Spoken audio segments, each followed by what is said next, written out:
자, 대학력, 그러니까 이제 외관상 대학력 있는 임차인이에요. 외관상. 이렇게만 봤을 때. 대다수 여러분들이 뭐 첫 번째 보고 가장 임차인으로도 많이 이제 판단하기도 하는데, 이제 오기택 씨라고 있죠. 오기택 씨라고. 아마 그 보증금을 미납한 두 분 다 아마 이거를 보시고 한 것 같은데, 뭘 봤냐면 여기 있는 첫 번째 가압류. 15년도 10월 2일자에 전입을 하고, 이 사람이 16년도 1월 26일자로 가압류를 했는데 그 금액이 1,000만 원. 자, 그러니까는 뭘 판단했겠어요? 아마 제가 판단해 봤을 때도 여러 가지 추정할 수 있겠지만은, 아, 임차인은 보증금을 1,000만 원에 월세를 주고 있는 사람인데 그 돈을 지급받고자 저렇게 했겠다라고 생각하고, 실제로 보증금 해봐야 돈 1,000만 원밖에 없겠네라고 아마 판단한 것 같아요. 그거 말고서는 저렇게 덜렁 입찰하진 않을 거거든요. 최소한도로 이 집에 찾아가 보면 되잖아요. 뭐 찾아가 볼 용기가 없었다면 먼저 서류적으로 검토해 볼 수 있는 건 할 수 있거든요. 자, 그런데 경우의 수로 임차인이라고 해서 우리가 항상 사회적 지위가 낮다라고 보는 건 아니거든요. 자, 무슨 얘기를 하고 싶은 거냐면은, 임차인이 소유자한테 돈 빌려줄 수 있어요, 없어요? 상식적으로 한번 봅시다. 임차인이라고 해서 무조건 을이라는 입장에서 뭐 임대인한테 돈을 빌려만 써야 된다? 아니죠. 왜? 내가 임대인한테 돈을 빌려줄 수 있어요, 임차인이라고? 하지 말라는 법도 없잖아요. 그러니까는 임차인은 임차인대로 보증금 별도로 걸고, 자, 임대인에게 별도로 돈을 빌려줄 수도 있어요. 아니면 또는 이 두 사람이 짜고 이렇게 흔적을 만들어 놓을 수도 있는 거고요. 그건 알 수 없죠. 자, 그러면은, 자, 상식적으로 저는 접근을 했어요. 상식적으로. 자, 임차인이라고, 정상적인 임차인이라고 먼저 가정해보자 이거죠. 항상 정상적이라는 입장에서 봤을 때, 그게 비정상적이라면은 어떻게 해요? 가장 임차인으로 치부하고 그에 대한 응당의 조치를 가지고 전략을 짜면 되는 건데, 첫 번째로 정상적인 임차인이라고 우리가 기준을 잡았을 때, 자, 15년도 10월 2일자로 이 사람이 전입을 해서 들어왔어요. 이거는 우리가 일반적인 상식적으로 먼저 접근을 하는 거예요. 그럼 15년도 10월 2일 날 전입을 해서 들어왔다면은, 자, 이 오기택이라는 사람, 임차인은 최소한대로 언제? 이기 전입하기 전에 한 달 내지 두 달 전에 부동산에서 임대차 계약을 쓰고, 맞겠죠? 임대차 계약을 쓰고 뭐 10% 계약금을 걸고, 그 다음 나머지 어떻게 해요? 잔금, 임차 보증금에 대한 잔금을 지급하고 이때 날짜에 들어왔겠죠. 어차피 대항력이 있는 임차인 같은 경우면은 굳이 자기가 배당 요구할 이유도 없고 선택사항이거든요. 안 해도 돼요. 그래서 그냥 이런 식으로 덩그러니 나와 있는 거예요. 자, 그러니까는 자기는 여기서 더 오래 살려고 마음먹었다면은 배당 요구할 이유도 없고 권리신고도 안 하는 거죠. 보통 권리신고하면서 배당 요구를 같이 하거든요. 자, 그러니까는 조금 전에 상식적으로 접근하면은, 아, 15년도 10월 2일 날 전입을 했다면, 그럼 15년도 뭐 9월이나 8월쯤에는 임대차 계약서를 작성했을 것이고, 작성을 했다면은 일반 빌라기 때문에, 아파트 같은 경우나 뭐 제외하고 빌라인 경우이기 때문에 아마 여기 있는 임차인은 이 집의 임대라는 거를 어떤 경로, 어떤 채널을 통해서 알게 됐을 거니까 부동산에서 매매 계약서를 썼을 가능성이 높을 거라고 추정해 보는 거죠. 그렇다면은 아파트만 실거래 조회하는 게 아니고 빌라도 실거래 조회가 되는데, 전세 실거래 조회도 있어요. 전월세 실거래가. 물론 예전 2010년 이전에는 이제 그런 게 전산적으로 작업을 많이 안 했는데, 지금은 2012년도, 3년도부터는 빈번하게 일어납니다. 실제로 권리신고나 배당 요구만 안 했지, 이 임차인 같은 경우는 별도로 확정일자를 그 동사무소 가서, 주민센터에서 가서 받았다면은 그 주민센터에서도 그거 실거래가를 올려요. 그 금액을 알기 때문에. 자, 그러면은 여기서 뭘 하나 검색해 보면 되겠어요? 전세 실거래가 보면 되잖아요. 전세 실거래가. 이 전입일자 15년도 10월 달에 맞춰서 전세 실거래가를 보니까는, 아, 여기 하나 있죠. 15년도 3분기. 계약을 2015년도 8월 27일. 3층. 여기가 짐층수가 어떻게 해요? 봅시다. 3층이죠. 빌라인 경우에 301호 아니면 302호겠죠. 그러면은 이 날짜에 301호1호가 계약을 했다라고만 조사를 더 해본다면은 그 301호가 아니면 결국 302호겠죠. 3층. 보증금액은 1억 5천. 적혀있죠. 자, 그러면은 정상적으로 15년도 8월 27일 날 계약을 하고, 맞죠? 그리고 10월 1일쯤 또는 9월 말쯤에 나머지 잔금을 내고 10월 2일 날 전입을 할 수 있죠. 그리고 난 다음에 임대인이 돈이 필요해서 소유자가 혹시 임차인 돈 있으면 좀 빌려줄 수 있겠나 해서 돈 빌려줄 수 있겠죠. 그리고 난 다음에 경매 나왔는데 뭐 기타 본인의 사정 또는 그 권리에 있어서 신고만 안 할 수도 있겠죠. 이미 이 사건에 녹아 있는 내용이에요, 이게. 자, 그럼 이랬을 때 보증금 1억 5천을 안고 내가 이거를 입찰할 것이냐 안 할 것이냐의 판단만 하면 되겠죠. 판단. 그럼 시야를 어떻게 이제 보냐면은 보는 관점마다 틀리겠죠. 그래서 저 같은 경우는 어떤 식으로 접근을 했냐. 자, 아주 간단하게 접근했어요. 이미 보증금 1억 5천이 있다. 그리고 미납한 이거는 더 이상 신경써 안 썼어요. 뭐 중요한 건 아니니까. 저 사람들이 나한테 어떻게 뭐 도와줄 사람들도 아니고 굳이 도움도 필요한 것도 아니고. 자, 여러분들 갭 투자를 할 거예요. 갭 투자. 다른 타 부동산 뭐 타 지역이는 갭 투자를 하게 되면은 자, 소유자가 있고 안에 임차인 들어있는 내용들을 볼 거예요. 또는 임차인이 없는 경우 나중에 향후 내가 전세를 얼마를 놓고에 대한 기대를 가지고 이제 투자를 보통 많이 하죠. 계약금만 넣고 임차인 보증을 받아서 내가 이제 넣는 경우.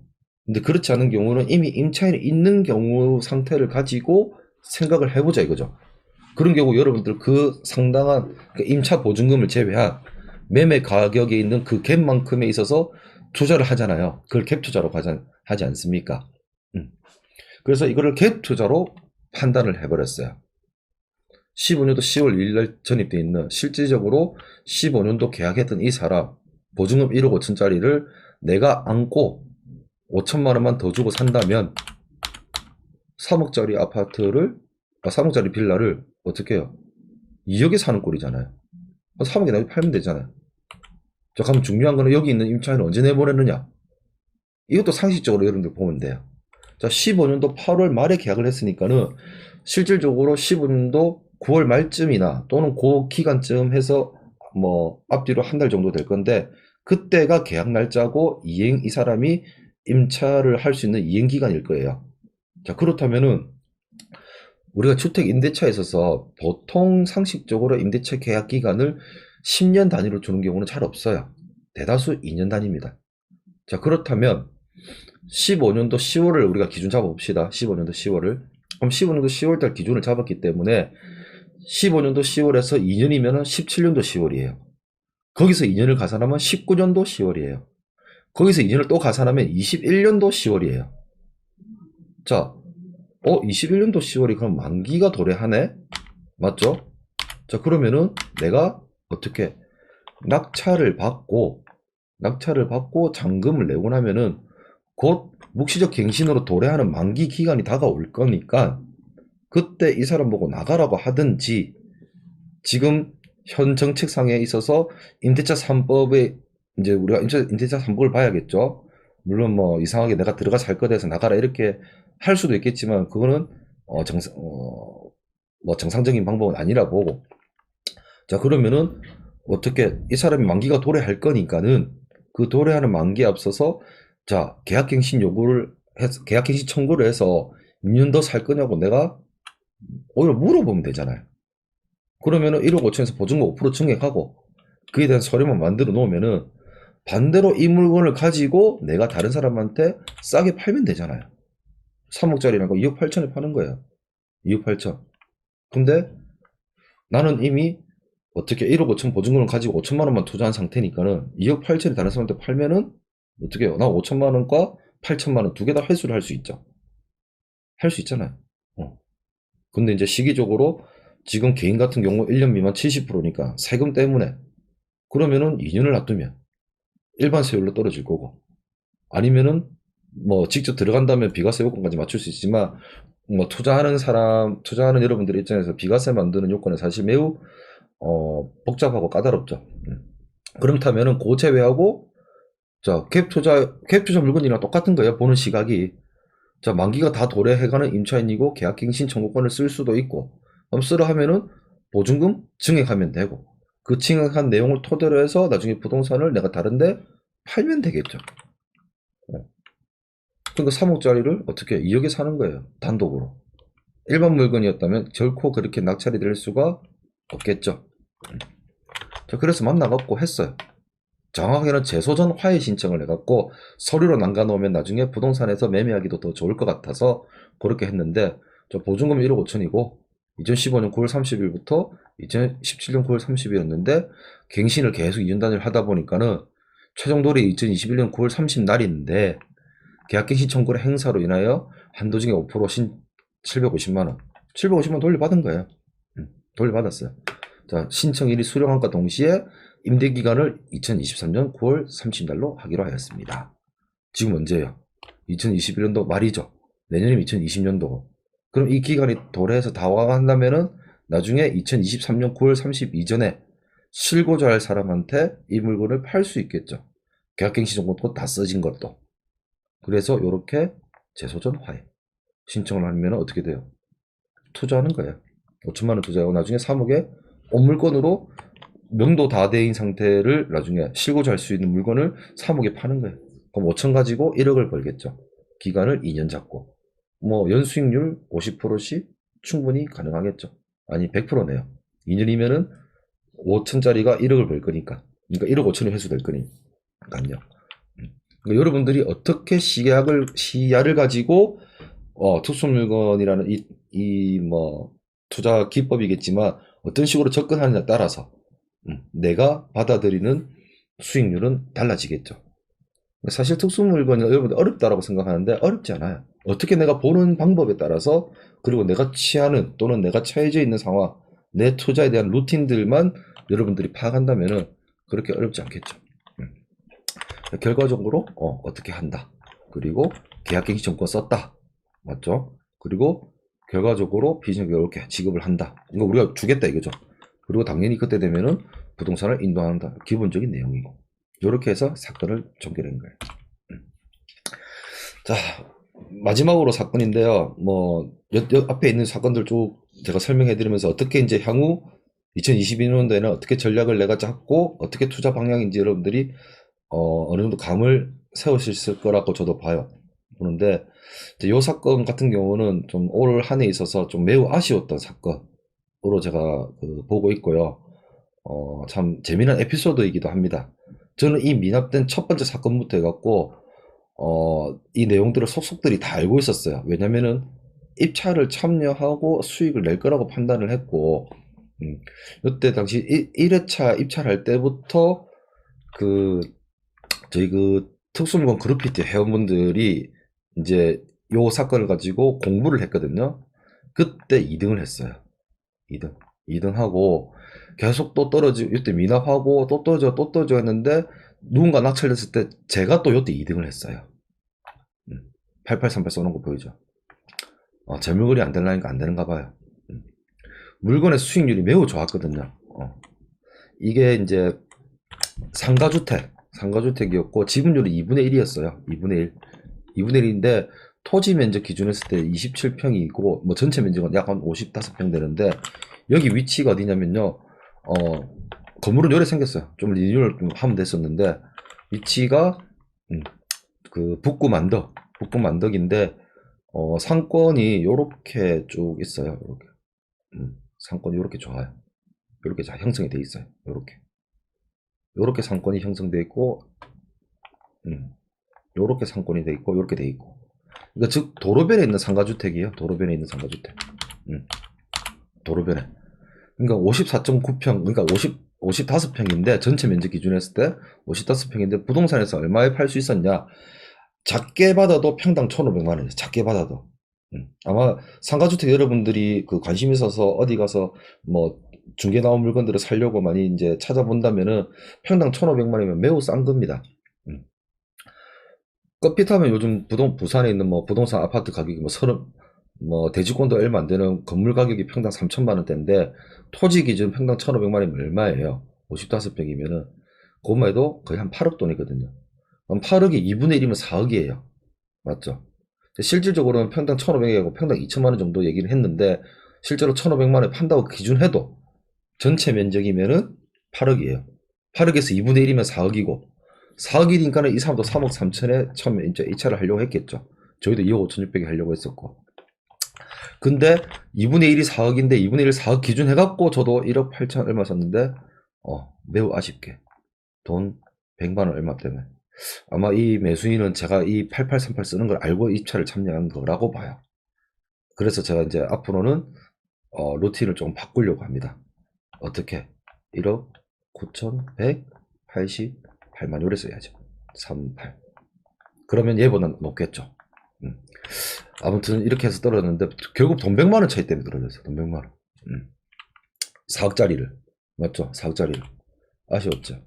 근데 여기 미납했던 사건이 재밌었던 게 첫 번째로 다른 이제 미납한 내용을 들어봤는데 원래 첫 번째로 누군가 3억 3천을 입찰했을 때 그 지금 그 채무자가 안미애 씨인데 공유자가 홍말년이라는 그 여성분이거든요. 이분이 3억 3천에 공유자 우선 매수를 했어요. 공유자 우선 매수를. 3억 3천에.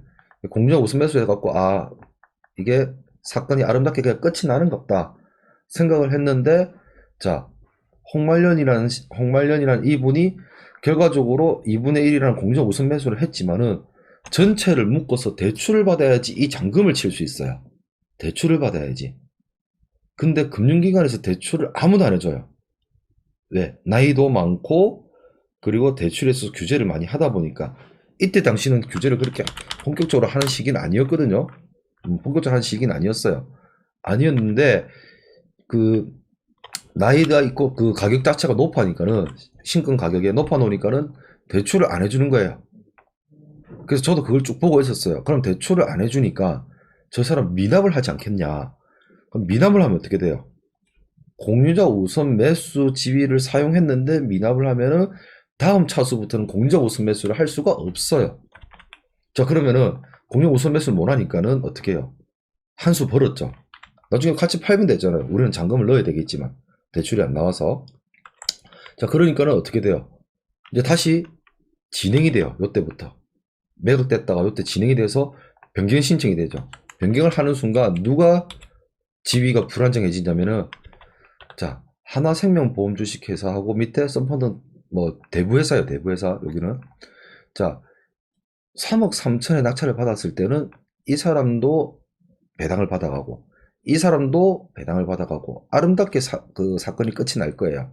근데 미납을 딱 하고 유찰이 딱 되는 순간 유찰이 되려고 하는 순간 어떻게 돼요? 유찰이 되려고 하는 순간 1억 6천 되니까는 자 보증금 여기 있는 1,600만 원하고 1억 6천 얼마 합쳐봐야 어떻게 해요? 2억이 안 돼요. 2억이 안 되니까는 이 대부회사의 지위가 불안정해져 버려요. 왜? 전액 대출금 회수가 안 되는 거예요. 채권 회수가 안 되는 거죠. 채권 회수가 안 되니까는 어떻게 돼요? 여기 있는 대부회사가 앞에 있는 선순위가 1억 3천을 가져갈 거고 그 다음 1억 5천을 받아가니까 합계면 2억 8천이 돼요. 2억 8천인데 1,몇백만 원은 이미 이제 보증금을 미납했으니까는 깔려 있는 거고 다른 기타 요인 최우선 변제 이것도 제외하고 보니까는 이 사람이 어떻게 대부회사에서 2억 5천을 쓴 거예요. 왜? 혹시나 이런 사람들이 또 나타나면은 밑에 이렇게 일찰 가격을 받쳐주려고 한 거예요. 그러니까 2억 5천 했는데 아무도 입찰을 안 했고 아무도 입찰 안 했거든요. 그러니까 저희가 입찰을 안 했고 차수리 금액 1억 6,400하고 너무 계율이 차이가 나버리니까 어차피 얘네들도 보증금을 미납을 해도 보증금 미납을 해도 누구한테 돌아와요?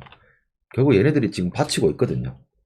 그러니까 이 미납을 일부러 고의적으로 만든 거예요. 오히려 미납을 고의적으로 만들면 사람들이 더 입찰 안 들어올 건데 반대로 누군가 입찰을 들어올 거라 생각하고 그 속칭 이제 심리적인 안정을 주기 위해서 왜? 누가 3억 3천 들어왔는데 이때 아무도 안 들어오고 단독 입찰 만약에 3억 3천 입찰을 했다고 가정하고 이 사람이 1등 2억 5천이 2등 그리고 1억 300이 400이 3등 되면은 1등 입장에서는 그나마 심리적으로 안도를 할 거라 생각하고 2억 5천을 쓴 거예요. 왜? 얘가 없으면은 1등이 3억 3천인데 이득이 1억 중 400이면 이 사람은 잘못 썼다라고 생각하거든요. 잘못 썼다고. 그러니까 얘네들이 입찰했다 보증금을 미납을 해요. 그러니까 이 미납 사건이 왜 그래 일어났는지 알고 있었던 거죠. 그러고 난 다음에 이제 결국 저도 요때쯤 되니까는 사람들이 잘 안 들어올 거라고 판단했어요. 안 들어올 거라고.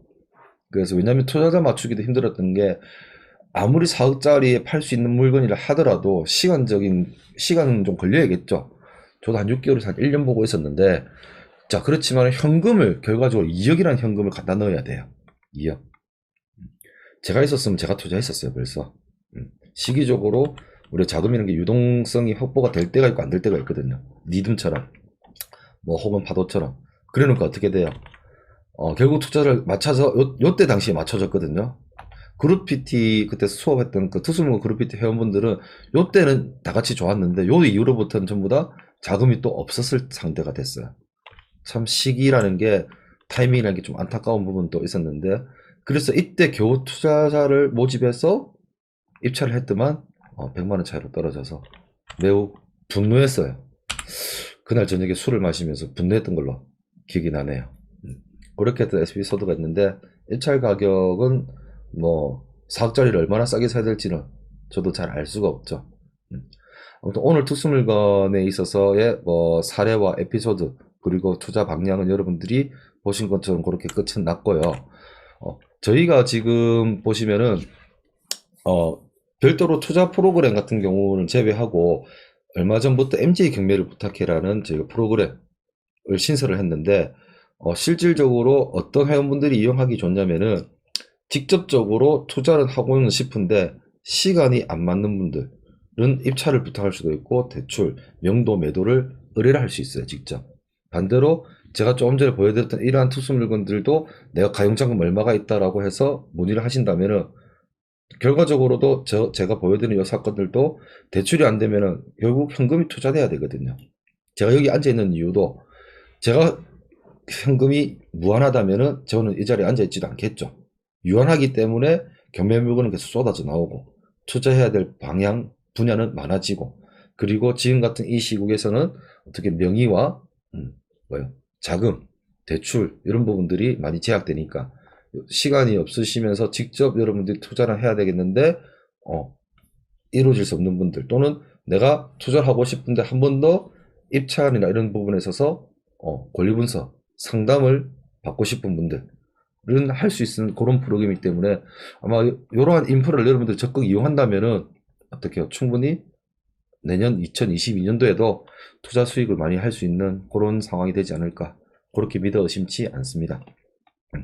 그렇게 해서 지금 오늘 수업은 저는 2강은 정리하고요.